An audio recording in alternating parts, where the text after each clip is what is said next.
الحمدللہ رب العالمین والصلاة والسلام علی سید الانبیاء والمرسلین وعلی آلہ وصحابہ اجمعین۔ ان اللہ وملائکتہ یصلون علی النبی یا ایہا الذین آمنوا صلوا علیہ وسلموا تسلیما۔ الصلاة والسلام علیک یا سیدی یا خاتم النبیین وعلی آلک وصحابک یا سیدی یا خاتم المعصومین۔ اللہ رب العزت جل جلالہ کی حمد و ثنا کے بعد حضور سرور کائنات فخر موجودات صلی اللہ تعالیٰ علیہ وآلہ وسلم کی بارگاہ گوہر بار میں ہدیہ عقیدت پیش کرنے کے بعد سامعین محترم، شعبان المعظم کی 15ویں رات کو کچھ ایک ایسا عمل یہود و نصارہ نے جاری کر دیا ہے کہ جس کے اندر جوک در جوک مسلمان بھی شریک ہوتے جا رہے ہیں، اور بہت ہی برا عمل ہے کہ اس رات لوگ اپنی عبادات میں مصروف ہوتے ہیں اور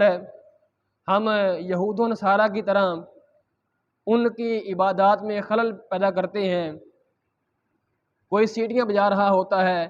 تو کوئی پٹاخے چلا رہا ہوتا ہے۔ تو آج ہم یہ دیکھیں گے کہ پٹاخے چلانا شب برات کی رات کو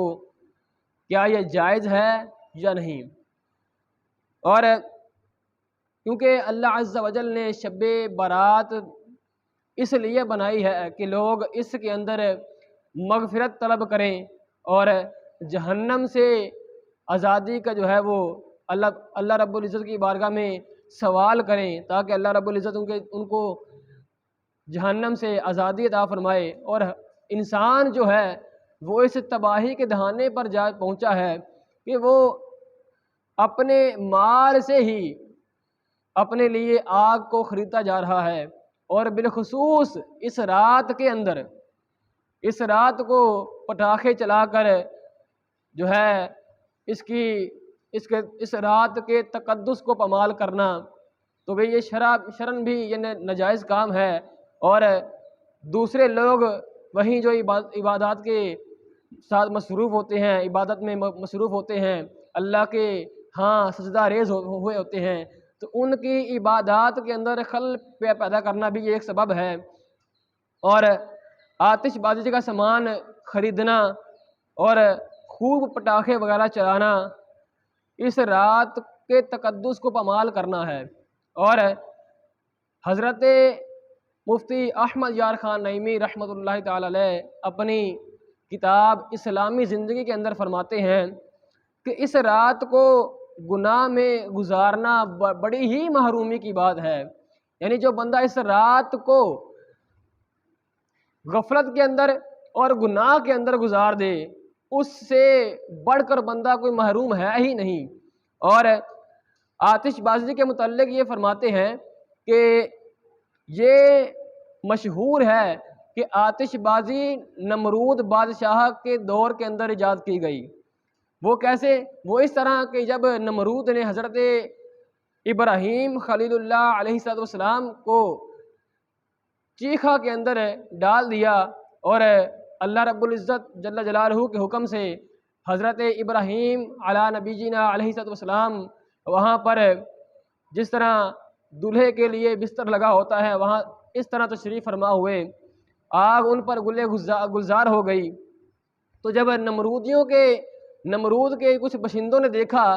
کہ اللہ کے نبی تو بہت آرام فرما رہے ہیں، تو انہوں نے آگ کے تندور بنا کر، آگ کے گولے بنا کر ان میں آگ جلا کر وہ حضرت ابراہیم علی نبینا علیہ السلام کے طرف پھینکے۔ تو یہ عمل وہ ہے کہ جہاں سے اس پٹاخوں کی جو ہے وہ شروعات کی گئی، اور انہی کی مثل جو ہے وہ آج پٹاخے نکل آئے ہیں کہ وہ اس طرح کے بم بھی بنے ہوئے ہوتے ہیں اور پٹاخے بھی ہوتے ہیں جن کو پھینک کر چلایا جاتا ہے ان میں آگ لگا کر۔ تو سیم وہی طریقہ ہے جو ہم نے آج اپنا لیا ہے، اور یہ علیحدہ بات ہے کہ وہ دور اور تھا اور آج دور اور ہے، مگر چیز ایک ہی ہے۔ اور بعض ایسی صورتیں بھی ہوتی ہیں کہ پٹاخوں کو چلانا بعض اوقات جائز بھی ہوتا ہے، اور آوازوں کو بلند کرنا، پٹاخوں کی آواز کو بلند کرنا جائز بھی ہوتا ہے۔ مثال کے طور پر اگر کسی بندے کا باغ ہے کسی چیز کا، پھل وغیرہ کا، تو اگر وہاں پر کوئی چڑیاں وغیرہ تنگ کرتی ہیں، پھلوں کو نقصان دیتی ہیں، پھلوں کو ضائع کرتی ہیں، تو ان کو بھگانے کے لیے بندوق سے فائر کرنا یا اس طرح کا پٹاخہ چلانا یہ جائز ہے۔ اور اگر اندھیری رات ہے یا کوئی ایسی جگہ ہے کہ جہاں پر کسی موذی جانور کا خطرہ ہے، اور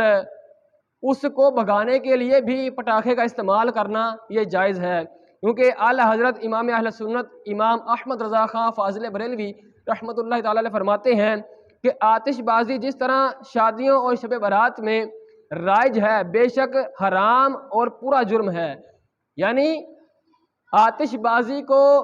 یعنی رائج کیا جا رہا ہے کہ شب برات میں بھی چلائی جاتی ہے اور شادیوں میں بھی چلائی جاتی ہے، تو اسی طرح شادی کے اندر بھی بلا وجہ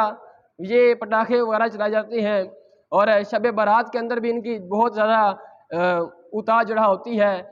اور ان کی بہت مانگ ہوتی ہے۔ تو اعلیٰ حضرت فرماتے ہیں کہ ان موقعوں پر یعنی شادی بیاہ کے موقع پر اور شب برات اس طرح کی مقدس راتوں کے اندر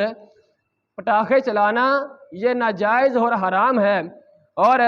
اس کے اندر اپنے مال کو ضائع کرنا ہے، یعنی بندہ اپنے مال کو ضائع کر کے اپنے لیے جہنم کا سامان بنا رہا ہے۔ تو ہمیں اس عمل سے بچنا چاہیے، اور ہمیں اپنے بچوں کو بھی سمجھانا چاہیے کہ اس عمل سے ہم دور رہیں، کیونکہ یہ نمرودیوں کا طریقہ ہے۔ اور اللہ رب العزت کی بارگاہ میں دعا ہے کہ اللہ پاک ہمیں اس برے عمل سے محفوظ فرمائے اور ہمیں اپنا قرب عطا فرمائے، اور حضور نبی پاک صلی اللہ علیہ وسلم کا امتی اور اچھا امتی بننے کا توفیق عطا فرمائے، اور ان کی سیرت پر عمل کرنے کی توفیق عطا فرمائے۔ وما علینا الا البلاغ المبین۔